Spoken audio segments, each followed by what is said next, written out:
Lebanon का America को दो टूक। अब सवाल उठता है कि आखिर लेबनान ने अमेरिका को दो टूक अंदाज में क्या कहा। इस वीडियो के जरिए बताएंगे आपको पूरी कहानी। मुकाबला नहीं कर सकते तो दबाव बनाओ, हिजबुल्लाह को लेकर लेबनान हुकूमत के सदर का अमेरिका को दो टूक जवाब दिया गया। अमेरिका ने हिजबुल्लाह को गैर मुसल्लह करने के लिए लेबनान की हुकूमत और फौज पर दबाव बढ़ा दिया है, और दूसरी तरफ लेबनान के सदर ने कहा है कि किसी भी हुकूमत के लिए ऐसा कोई फैसला करना आसान नहीं जो खाना जंगी पर मुत्तनज हो सकता हो। जब से लेबनान और सिहूनी हुकूमत के दरमियान जंगबंदी का मुआहदा हुआ है, उसी वक्त से लेबनानी हुकूमत पर हिजबुल्लाह को गैर मुसल्लह करने के लिए अमरीकी दबाव बरकरार है।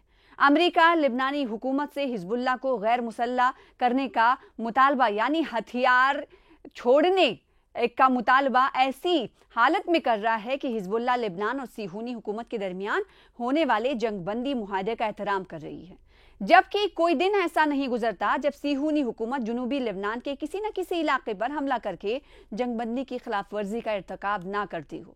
इन हालात में लेबनान और सिहूनी हुकूमत के दरमियान जंगबंदी कमेटी की मीटिंग हुई, जिसमें मशरिक़ वस्ता के उमूर में अमेरिका के खुसूसी नुमाइंदे की मुआविन मोर्गान और टेगस ने शिरकत की। उन्होंने मीटिंग में सिहूनी हुकूमत की जानिब से जंगबंदी मुआहदे की खिलाफ मुसलसल खिलाफ वर्जियों को नजरअंदाज करते हुए लेबनानी हुकूमत और फौज से अमेरिका के इस मुतालबे की तकरार की कि हिजबुल्लाह को गैर मुसल्लह किया जाए। मुर्गन और टैग्स ने कहा कि लेबनान के जो तगय्युरात हैं उस पर अमेरिका पूरी तरह नजर रखे हुए है और लेबनानी हुकूमत को हिजबुल्लाह को गैर मुसल्लह करना चाहिए। एक रिपोर्ट में लिखा है कि लेबनान के सदर जोसेफ ऑन ने हिजबुल्लाह को गैर मुसल्लह करने के मुतालबे पर इसरार के जवाब में कहा है कि ताकत के जरिए ये काम मुमकिन नहीं है। उन्होंने कहा है कि लेबनानी फौज इस पोजीशन में नहीं है कि हिजबुल्लाह को गैर मुसल्लह कर सके। लेबनान के सदर जोसेफ ऑन ने कहा कि अपने असलहे के दिफा में जंग के लिए हिजबुल्लाह की आमदगी का ऐलान सिर्फ एक पैगाम, चाल या सियासी हरबा नहीं है, बल्कि लेबनान में सब जानते हैं कि हिजबुल्लाह इस फैसले में संजीदा है। उन्होंने कहा कि हिजबुल्लाह को गैर मुसल्लह करने के लिए ताकत के इस्तेमाल का मतलब मुल्क को खाना जंगी की तरफ ले जाना है, और मुल्क के किसी भी ओहदेदार के लिए कोई ऐसा फैसला करना मुश्किल है जो खाना जंगी पर मुहित हो। हम हथियार नहीं डालेंगे, ये कौन कह रहा है, ये भी आपको बताते हैं कि इस पर किसने ये कहा है। यानी देखिए, अमेरिका की तरफ से जब कहा गया कि लेबनानी हुकूमत जो है हिजबुल्लाह पर दबाव बनाए, तो दूसरे तरफ जो दूसरा स्टेक होल्डर है वो ये कह रहा है कि हम हथियार नहीं डालेंगे। सीधे तौर पर कौन कह रहा होगा, आप अंदाजा लगा चुके होंगे। जी हाँ, ये कह रहा है हिजबुल्लाह। हिजबुल्लाह कह रहा है कि हम किसी भी कीमत पर हथियार नहीं डालेंगे। अपने मौक़िफ़ का फिर से इआदा करता हुआ हिजबुल्लाह नजर आया।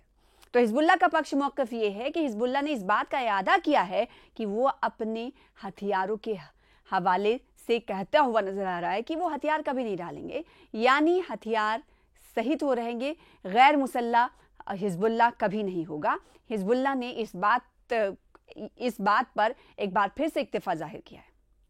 हिजबुल्लाह की सियासी कौंसिल की नायब सरबराह महमूद कमाती ने हफ्ते के रोज कहा कि पार्टी अपने हथियारों को हवाले नहीं करेगी, क्योंकि वो उन्हें कौम और लेबनान के खुद मुख्तारी के एक ताकत उसे समझते हैं।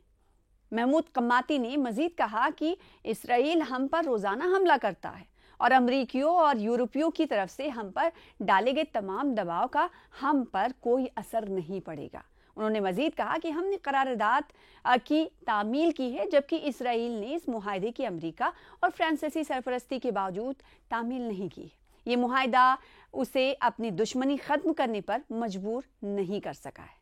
अब सवाल उठता है कि जब दोनों ममालिक के दरमियान जंगबंदी का मुआहदा हो चुका है, उसके बावजूद दूसरे ममालिक की तरह ही, फ़लस्तीन की तरह ही लेबनान पर भी जंग के मुआहदे की खिलाफ वर्जी करता हुआ इसराइल दिखाई दे रहा है, और फिर बीच में अमेरिका आकर कह रहा है कि गैर मुसल्लह हिजबुल्लाह हो जाए, तो हिजबुल्लाह ने तो सीधे तौर पर यह कह दिया कि वो गैर मुसल्लह नहीं हो सकते, यानी हथियार नहीं छोड़ सकते। और अब सवाल ये उठता है कि आखिर कब यहाँ यानी दोनों मुल्कों के दरमियान कब मुआहदा हुआ था जंगबंदी को लेकर, वो भी आपको इस वीडियो के जरिए बताते हैं।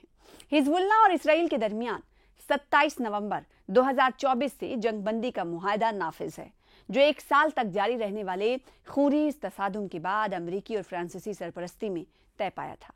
معاہدے میں یہ شرط رکھی گئی تھی کہ حزب اللہ دریائے لتانی کے جنوب کے علاقے سے دستبردار ہو جائے گا۔ تاہم اسرائیل تب سے ملک کے جنوب اور مشرق میں مقامات پر مسلسل فضائی حملے جاری رکھے ہوئے ہے۔ اسرائیل دعویٰ کرتا ہے کہ اس کی فوج حزب اللہ کو نشانہ بنا رہی ہے، اور اسرائیل نے جنگ کے دوران لبنانی علاقوں سے مکمل انخلا کی شرط کے باوجود جنوب میں 5 سے زیادہ اسٹریٹجک پہاڑیوں پر اپنی افواج کو برقرار رکھا ہوا ہے۔ اسرائیلی حکام نے مسلسل اس بات پر زور دیا کہ وہ حزب اللہ کو اپنی افواج کی تعمیر نو یا جنوب کی طرف توسیع نہیں کرنے دیں گے، اور لبنانی حکومت نے اگست میں حزب اللہ کو سال کے اختتام سے پہلے غیر مسلح کرنے کا فیصلہ کیا اور اپنی فوج کو اس فیصلے پر عمل درآمد اور جنوب میں اس کی مکمل تعیناتی کو یقینی بنانے کا کام سونپا تھا۔ فوج نے تخفیف اسلحہ کے لیے 5 مراحل کا منصوبہ تیار کیا، جسے تہران کی حمایت یافتہ حزب اللہ نے فوری طور پر مسترد کر دیا تھا۔